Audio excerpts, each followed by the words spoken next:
Hello viewers, அனைவருக்கும் வணக்கம். Welcome to Gomathi தெரிஞ்சுக்கலாம் வாங்க. இன்றைக்கி நம்ம பார்க்க போகிறது கார்த்திகை ஸ்பெஷல் நெல் பொரி உருண்டை எப்படி பண்ணுறதுன்னு பார்க்கலாம். ரொம்ப ஈஸியாக பிகினர்ஸ் கூட பண்ணலாம். இதில் கடைசி வரைக்கும் பாருங்கள் வீடியோவை.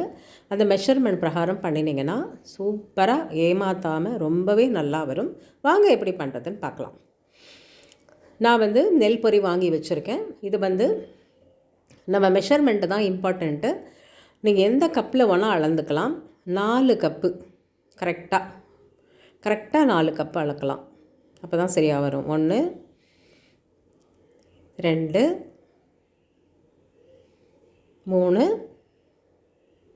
அண்ட் 4 4 கப் தலை தட்டி எடுத்தால் போகிறோம். இப்போ வெல்லம் நல்ல வெல்லமாக வாங்கி வச்சுக்கோங்க. பாகு வெல்லமாக இருந்தால் நல்லாயிருக்கும். இது மண் இல்லாத நல்ல ஆர்கானிக் வெல்லம். இது நல்லா சீவிடணும். ஒன்று நல்லா சீவிடுங்க, இல்லைன்னா துருவணும், இல்லைன்னா நல்லா தட்டி வச்சுக்கணும். ஏதாவது ஒன்று பண்ணணும். அப்போ தான் மெஷர்மெண்ட் கரெக்டாக வரும்.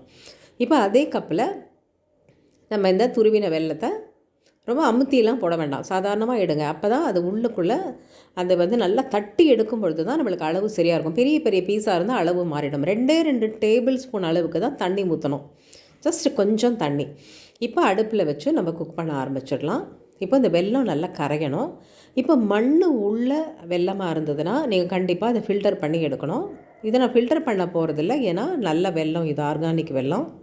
இப்போது இது நல்லா கரைஞ்சி நல்லா பாகு நல்ல கெட்டி பாகு வரணும்.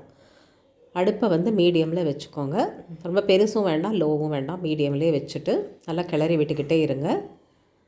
நம்ம இதில் வாசனைக்கு ஏலக்காய் பொடி ஒரு 1/2 ஸ்பூன் சேர்த்துக்கலாம். நல்லா கலந்து விட்டுக்கோங்க. எப்போதுமே இந்த பதம் பார்க்குறதுக்கு ஒரு கப்பில் ஒரு 1/2 கப்பு இல்லை தண்ணி எடுத்து வச்சுப்போம். அதில் போட்டு பார்த்துக்கணும். இது போட்டாலே கரையிறது. ஸோ கொஞ்சம் இன்னும் ஒரு 5 மினிட்ஸ் ஆகும். அதனால் நெய் மட்டும் ஒரே ஒரு ஸ்பூன் மட்டும் சேர்த்துக்கலாம். அப்புறம் 1 or 2 டீஸ்பூன் கீ சேர்த்தா போகிறோம்.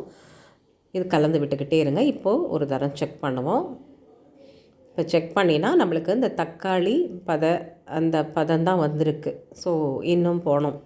இப்போ நம்ம அதை செக் பண்ணிக்கிட்டே இருக்கணும். ஏன்னா அது பாருங்கள், இப்போ நல்லா கெட்டியாக ஆரம்பிச்சிருக்கு. ஸோ நம்ம எடுத்து பார்த்தோன்னா, எடுத்து அதை கையில் உருட்டும் பொழுது நல்லா உருட்ட வரணும், திக்காக இருக்கணும். டங் பாகு அப்படி சொல்லுவாங்க. நீங்கள் அந்த அடுப்பு மேலேயே டங்குன்னு போட்டிங்கன்னா, அது தூக்கி அடிச்சிங்கனாக்கா டங்குன்னு சத்தம் வரும். பாருங்கள், இவ்வளோ திக்காக இருக்கணும். நல்லா திக்கான பாகு, அதுதான் மெயின். இது மட்டும் கரெக்டாக நம்ம எடுத்துட்டோன்னா சூப்பராக வந்துடும் உருண்டை. இப்போது நம்ம எடுத்து வச்சுருக்கிற 4 கப்பு பொரியை இதில் சேர்த்து நல்லா மிக்ஸ் பண்ணுங்கள். அந்த சூட்லேயே மிக்ஸ் பண்ணிவிடுவோம். அடுப்பை இப்போ ஆஃப் பண்ணிடலாம். அடுப்பை இப்போ ஆனில் இருக்கணுன்ற அவசியம் இல்லை. ஜஸ்ட்டு நல்லா அப்படி இந்த சூட்லேயே வச்சு கம்பைன் பண்ணுங்கள். நல்லா கம்பைன் பண்ணிவிட்டு அப்புறமா அடுப்புலேருந்து இறக்கி ஒரு தட்டுக்கு மாற்றிட்டோன்னா உருண்டை பிடிக்கிறதுக்கு ஈஸியாக வந்துடும். நல்லா கிளறி விடுங்க. எல்லா அந்த பொரியிலையும் அந்த பாகு படணும். ஒரு தட்டுக்கு மாற்றிடலாம். தட்டுக்கு மாற்றிட்டு நல்ல சூடு இருக்கும். ஆனால் ஒரு லேசான சூடு இருக்கும் பொழுதே நம்ம அந்த உருண்டையை பிடிக்க ஆரம்பிச்சிடணும். லைட்டாக பிடிச்சு வச்சிடலாம். அப்புறமா ஒரு தரம் டைட் பண்ணிக்கலாம். ஸோ நம்ம அந்த சூடு இருக்கும் பொழுது எல்லா பொரியிலையும் இருக்கிற அந்த உருண்டையை நம்ம ரெடி பண்ணிடணும். சூடு ஆறிடுத்துனாக்கா உங்களுக்கு இறுகிடும், உங்களுக்கு பிடிக்க வராது. ஸோ இந்த மாதிரி நம்ம எல்லா உருண்டைகளையும் பண்ணிவிடுவோம். ஸோ சூப்பராக பிகினர்ஸ் கூட ஈஸியாக பண்ணலாம். இதே மாதிரி அளவுகள் போட்டு பண்ணுங்கள். கண்டிப்பாக உங்களுக்கு பிடிச்சிருக்கும்னு நினைக்கிறேன். உங்களுக்கு பிடிச்சிருந்ததுன்னா லைக் பண்ணுங்கள், ஷேர் பண்ணுங்கள். சேனல் ஃபஸ்ட் டைம் பார்க்குறீங்கன்னா சப்ஸ்கிரைப் பண்ணி வச்சுக்கோங்க.